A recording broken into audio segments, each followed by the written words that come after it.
And Stephanie, let's just cut to the chase. Why are so many people miserable when we've never had more ways to, let's say, optimize happiness?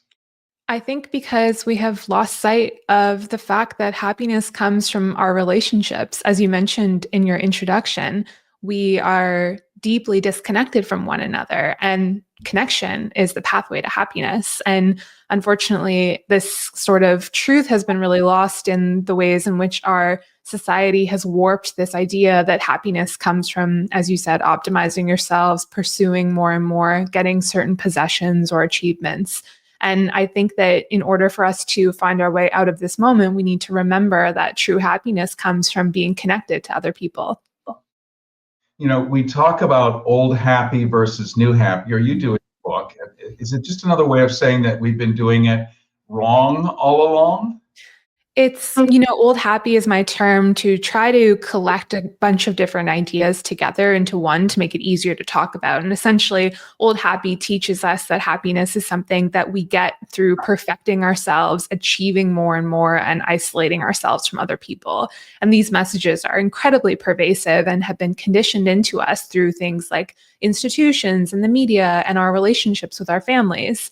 And ultimately, what I'm striving to help people to do is realize that old happy doesn't work. We have reams and reams of scientific data that show that these pursuits don't make us feel good. They actually make us feel bad. And ultimately, they end up contributing to a lot of the bigger problems that our society is facing as well. Ray, on the phone, and some others, we're going to go to you in just a minute. We'll take some calls here. Stephanie Harrison, obviously, people really want to have a glass of cool water in a parched desert of desperation, and I want to make sure that everyone's voices gets heard.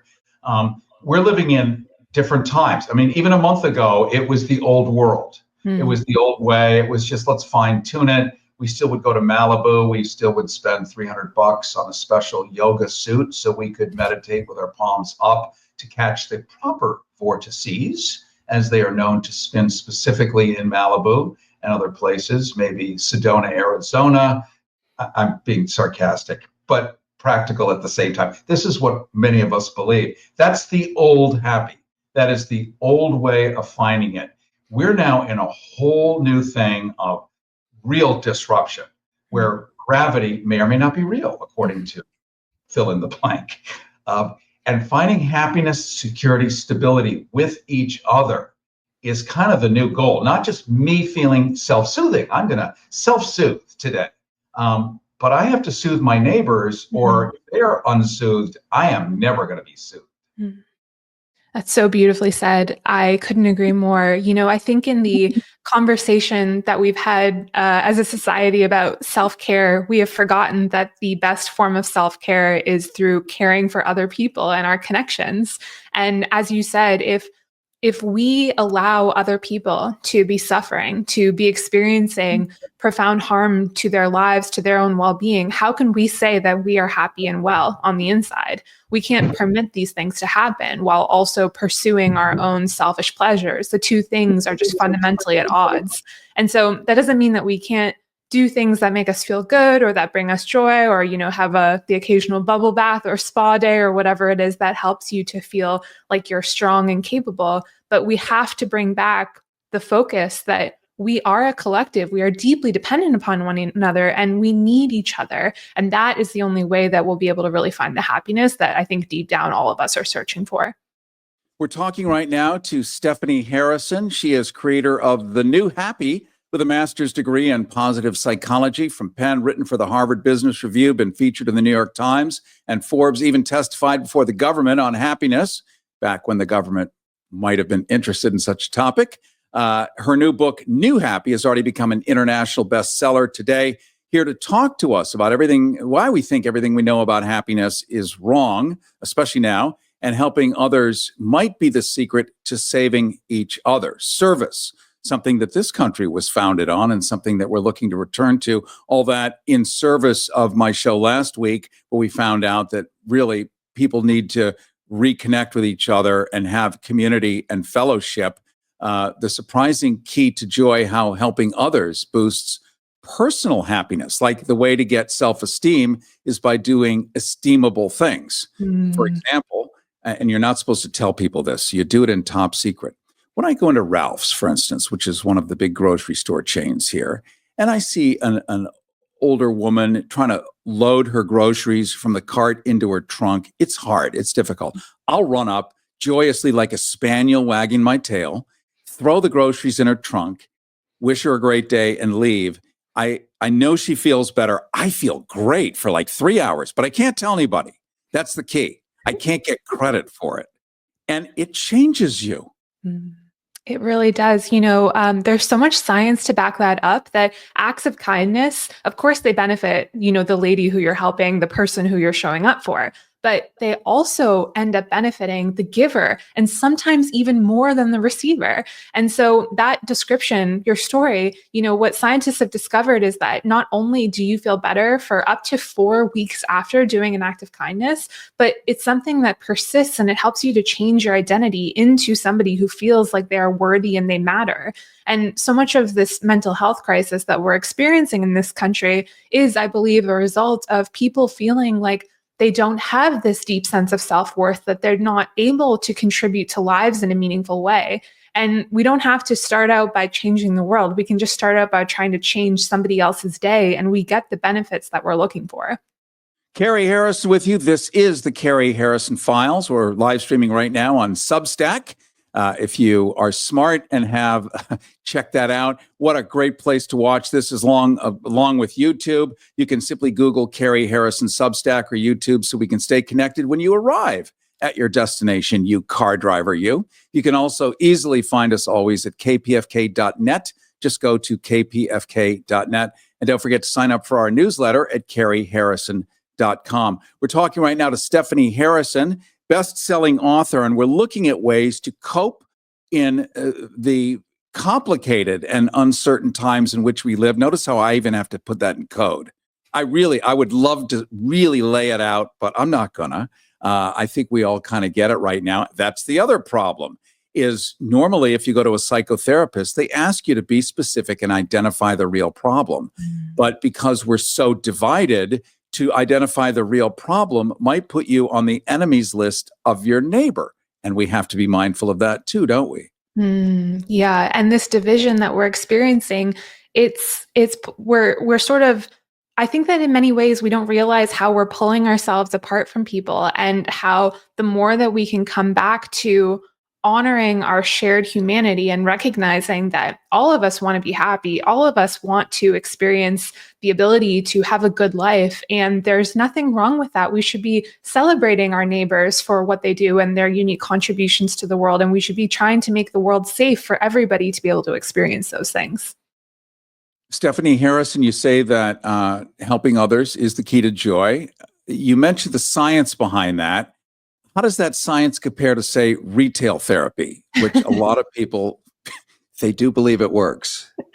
I would say that if you think about it like if you imagine a line graph, the spike of gratification that might ensue after handing over your credit card to buy something, sure, it might boost up really, really quickly, but it falls just as rapidly and it does not persist. Whereas if you're helping somebody, it's much more of a steady climb that ultimately gets you up higher and then keeps you there. So sure, buying something, maybe in the moment it gives you that quick hit of getting something you want, but we are so adaptable to any of our possessions or our achievements. And ultimately, that hedonistic high wears off very, very rapidly. And it's not a good or sustainable pathway to true happiness.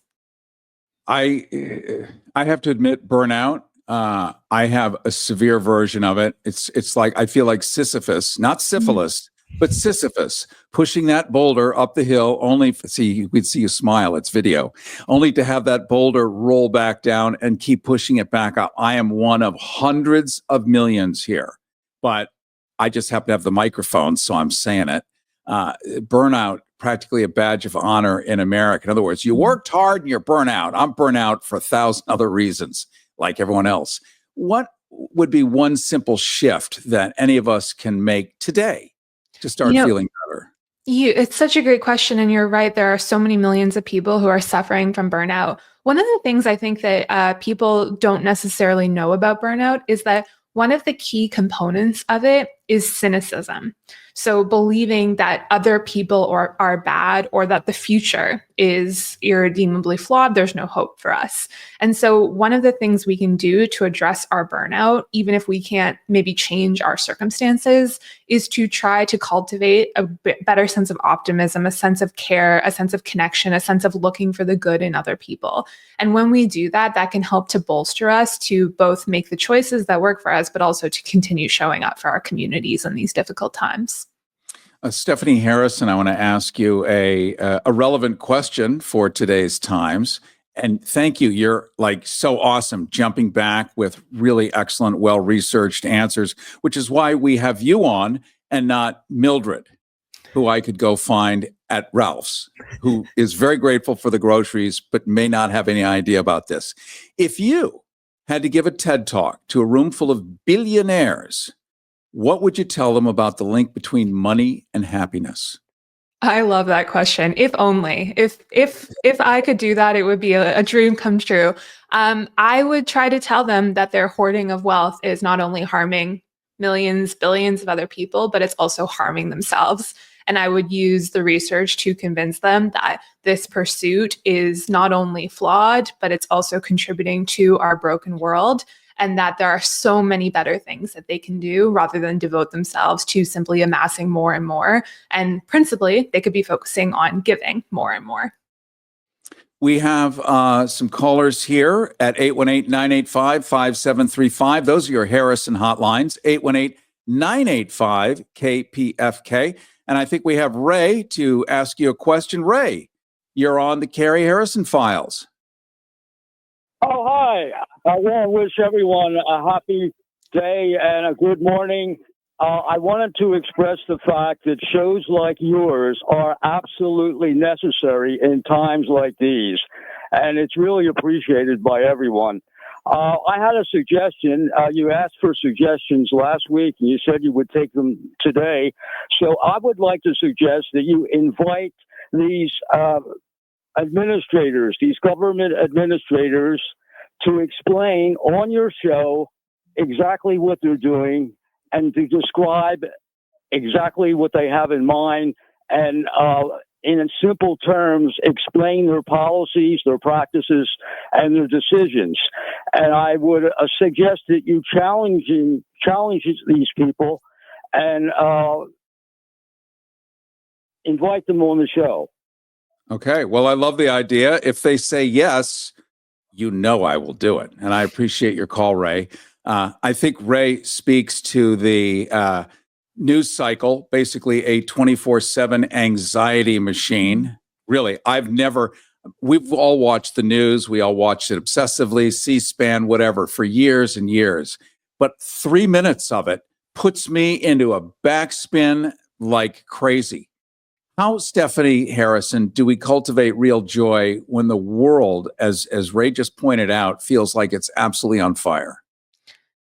I want to acknowledge just how difficult it is in this situation that we are all in. And Ray, I absolutely love your idea, by the way. I think that there are a couple different practices and tools we can use. You know, the news is going to put us into a fight or flight state pretty quickly with everything going on right now. So I really recommend trying to limit your news consumption or to engage in news sources like your show, Carrie, that are devoted to helping people to feel more connected, not trying to stem them into outrage.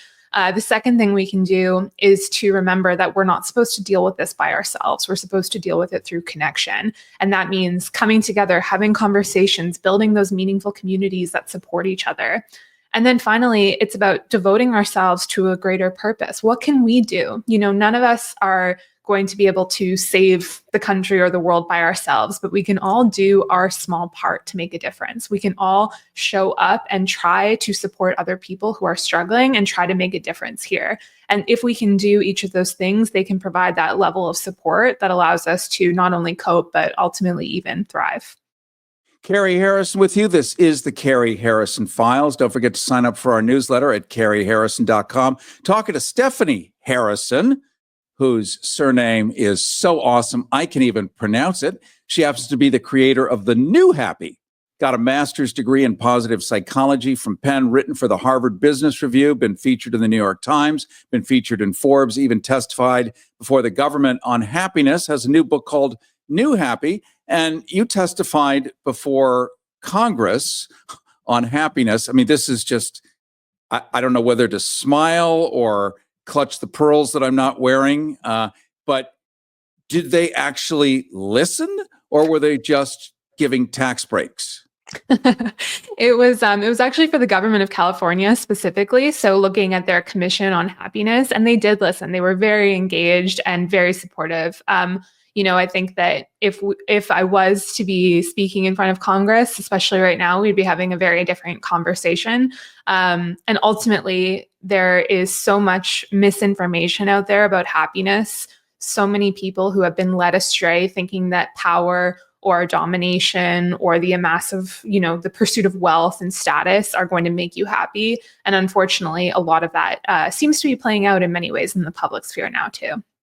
Let's go next to Carlos in Carson. You're on the Carrie Harrison Files with Stephanie Harrison and me, Carrie Harrison. Good morning, both Harrisons. Listen, I can identify with what Stephanie's saying about randomly giving, because that enhances your humanity and your sense of self-worth. I love to go to Tijuana to the border and give money to all these poor kids begging on the street and all those people distributing clothes. And particularly, I go over there to contribute money for people who have cancer and cannot afford insurance, surgery, things like that. And, that gives me a great sense of humanity, a sense of being, and a reason for living. At my age, sometimes you need reasons for living, But I got a question for Stephanie. You mentioned the collective, being part of the collective. Now, doesn't that take away from your sense of being an individual? Like, I look at our DEI policies, diversity, inclusion, and all this, but that also merges you, and you become part of the big collective, and that has to me, that entails in a way a sense of loosening your cultural identity, your traditions, things like that, when you just submerge to the collective. I mean, I'm grappling with that question. What do you say? Thank you so much, Carlos, for your call. Good one, Stephanie. It's a really great question, Carlos. And first of all, thank you so much for being the person you are, who shows up to give and make a difference in people's lives. We need more people like you. And I had goosebumps listening to you talk about it. So thank you so much. I think that when we think about the collective is at its strongest when every individual has a deep sense of who they uniquely are. And that is comprised of so many different elements, from their cultural heritage to their background, to the life experiences they've had, to their unique talents. And the more that we actually find a use in the collective for our individual selves, the more our individuality actually strengthens, while at the same time building greater connectedness to other people. So it's a little bit of a paradox, but the more that we devote ourselves to doing good in the world in this way, the more we actually build a stronger sense of individual self. And so I think, Carlos, it's totally natural to struggle with that because it feels like they're at odds. But in fact, the two things are mutually supportive of one another. So as you give, you become more of you, Carlos, and then that equips you to give even more. I've got a unique vacation idea for you that's right here in the United States. If you're ready for a vacation that's fun and downright affordable, listen up. It's driving distance for many of you, so no planes, no airline delays, no hassles. It's Branson, Missouri, the entertainment capital of the Midwest. Live music for everyone. Branson has 3 beautiful, enormous lakes, water attractions, live shows, great food, and tons of entertainment. It's a perfect vacation for you and your family, or if you're retired and you want to have a great time. And you can stay in Branson for as low as $99 a night. Please understand, this is not a timeshare offer. It's a real vacation for as little as $99 a night. We've got a free vacation guide we want to send you right now. All you have to do is call for complete details. Get your free Branson, Missouri guide right now by calling this number. Call 855-384-6182. That's 855-384-6182. Again, 855-384-6182. Coming up in just a couple of minutes, we're going to look at more tools and tips on how to calm our body, our mind, our spirit, raise our immune system during these challenging times. We're going to explore research findings culled from scientific evidence, intuitive information, and what's known as divine connection, which makes our next guest coming up a highly respected speaker, lecturer, and medical consultant worldwide. And that's coming up in about 5 minutes. Right now, we're talking to Stephanie Harrison, creator of The New Happy, master's degree in positive psychology from Penn, written for the Harvard Business Review, been featured in the New York Times and Forbes, testified before the previous government on happiness when there was the potential for such a thing. God, here I am. Like, what do I do? And you've already told me what to do, but do I need an intervention? What is the intervention that me and others need to snap out of this in the middle of a day? You don't need an intervention. You're doing everything right. You are speaking how you're feeling and you're giving voice to people who feel the same way. So you're actually doing a profound service. So you have bad days, Stephanie Harrison. And when you do, what's your go-to move when happiness might feel a little out of reach? Not to sort of say the same thing over and over again, but my little trick is that when I'm having a bad day, I go out and try and help somebody else who's having a worse day than me. And it always works. It has never failed me, at least to bring me back to myself, and most of the time to help me find a sense of joy and a sense of peace. I think too often it's really easy when you're having a bad day to sort of spiral into yourself and get caught in ruminating thoughts or anxiety or all that kind of stuff. And looking outside of ourselves is a way to really quickly break that cycle. I do love the idea of ruminating thoughts, a ruminant like a cow, where you chew it, swallow it, throw it back up in your mouth, chew it again, swallow it, repeat, ruminating thoughts. That's exactly what it is, isn't it? It's my gosh, that's perfect. Well, I want to thank you, and thank you for writing this marvelous book. It is the soothing emollient to these particularly troubled times in which we live. And if we're not putting that flashlight out on the path of at least hope and promise, and somebody's got your back, that's really what this is. Somebody's got your back. If I have my neighbor's back, I promise you, they will give me that cup of sugar when I want it. You get what you give. Golden rule. I don't know what it is. Maybe we forgot about it, but this is the time when really practicing it is going to matter. And I appreciate your having put this together in a go-to manual for all of us. Thank you so much. You're so kind, and it's been such a joy to talk to you. Thank you. Well, thank you for such a good interview. And I know this is one of your better ones. You can write that down. Thank you so much. Carrie Harrison with you. This is the Carrie Harrison Files. That was Stephanie Harrison. Her new book is called New Happy. Coming up, like I said, tools and tips on how to calm our body, our mind, our spirit, raise our immune system during these challenging times. We're going to explore the research findings culled from scientific evidence, intuitive information, and divine connection, which makes our next guest a highly respected speaker. Some of you may have heard of him. He's kind of a big deal in this world. He's a lecturer, a medical consultant worldwide, and that's coming up in just a tick. Do you have diabetes? If you have insurance, you may qualify for a new continuous glucose monitor. With a CGM, you can continuously track your levels and trends, spend more time in range, lower your A1C, and share important data with loved ones and caregivers. Most importantly, a continuous glucose monitor allows you to fully take charge of your health. Order your new continuous glucose monitor today. If you take insulin, you may qualify for a CGM today. We'll do all the insurance paperwork and deliver your new CGM at little or no out-of-pocket cost to you. Medicare and most insurances cover continuous glucose monitors. So don't wait. Have your insurance handy and call VeraMed Health now. Call 855-996-9708. Call now.